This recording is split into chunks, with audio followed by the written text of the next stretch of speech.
Diqqət, diqqət! Danışır Xalq jurnalistikası. Salam, axşamınız xeyir. Ölkədə və dünyada baş verən mühüm hadisələrlə studiyada Elvin Basqallı efirdə son xəbərdir. Azərbaycan Respublikasına dövlət səfərinə gələn Türkmənistan prezidenti Sərdar Berdiməhəmmədovun rəsmi qarşılama mərasimi olub. Hər iki ölkənin dövlət bayraqlarının dalğalandığı meydanda Türkmənistan prezidentinin şərəfinə fəxri qaravul dəstəsi düzülüb.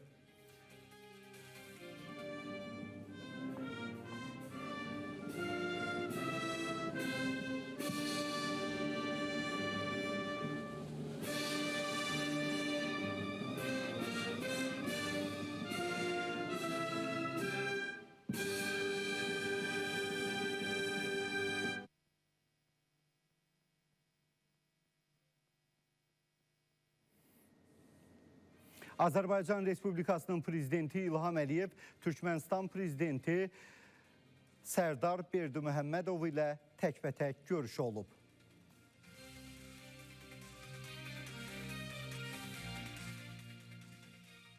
Azərbaycan Respublikasının prezidenti İlham Əliyevin və Türkmənistan prezidenti Sərdar Berdiməhəmmədovun iştirakı ilə Dostluq Neftdaşıyan tankerinin onlayn formatda hədiyyə olunması mərasimi keçirilib.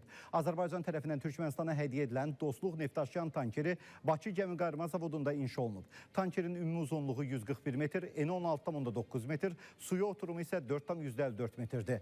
Deadweighti 7875 ton olan tankerin Azərbaycanda inşası gəmiqayırma sənayemizin inkişafını nümayiş etdirməklə yanaşı, Azərbaycan-Türkmənistan dostluq əlaqələrinin inkişafına da töhfədir. Bu eyni zamanda Bakı Gəmiqayırma Zavodunda iri həcmli və texnoloji baxımdan mürəkkəb gəmiqayırma layihələrinin həyata keçirilməsinin mümkün olduğunu bir daha göstərir. Bu zavodda indiyədək 14 gəminin inşası və 170-dən çox gəminin təmiri layihələri uğurla icra olunub. Hazırda zavodun sifariş portfelinə daxil olan 17 gəmidən 11-nin inşası davam edir, 6 gəmi isə layihələndirilmə mərhələsindədir.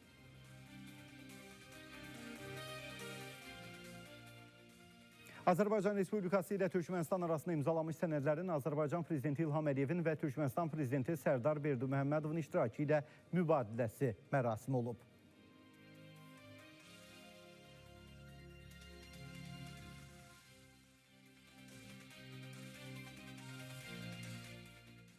Prezident İlham Əliyevin Türkmənistan prezidenti Sərdar Berdiməhəmmədov ilə geniş tərkibdə görüşü olub. Azərbaycana dövlət səfərinə gəldiyinə görə Türkmənistan prezidenti Sərdar Berdiməhəmmədova təşəkkür edən dövlət başçısı İlham Əliyev bu səfərə çox böyük əhəmiyyət verdiyini, onun ölkələrimiz arasında dostluq, qardaşlıq münasibətlərinin möhkəmlənməsinə xidmət göstərəcəyini əminliyini ifadə edib. Görüşdə çıxış edən prezident Sərdar Berdiməhəmmədov səmimi qəbulat, göstərilən qonaqpərvərliyə və Azərbaycana dövlət səfərinə dəvətə görə minnətdarlığını bildirib. Azərbaycan Respublikasının prezidenti İlham Əliyev və Türkmənistan prezidenti Sərdar Berdiməhəmmədov mətbuata bəyanatlarla çıxış ediblər.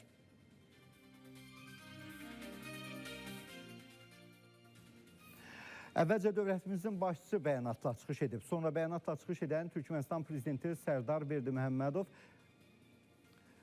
səmimi qəbula, qonaqpərvərliyə və birgə iş üçün yaradılan gözəl şəraitə görə dövlət başçısına bir daha minnətdarlığını bildirib. Təkbətək və geniş tərkibdə görüşlər zamanı ikitərəfli münasibətlərin hazırki vəziyyətinin və perspektivlərinin müzakirə olunduğunu deyib. Davam edirik. Son xəbər davam edir. Xəbərin sonu yoxdur, amma son ünvanı var. Son xəbər. Ukrayna prezidenti Volodimir Zelenski Ukrayna Silahlı Qüvvələrinin həyata keçirdiyi uzaq mənzilli əməliyyatlarla bağlı açıqlama verib. Ukrayna prezidenti bildirib ki, əməliyyatlar çərçivəsində Krım körpüsü ətrafı və ona yaxın ərazi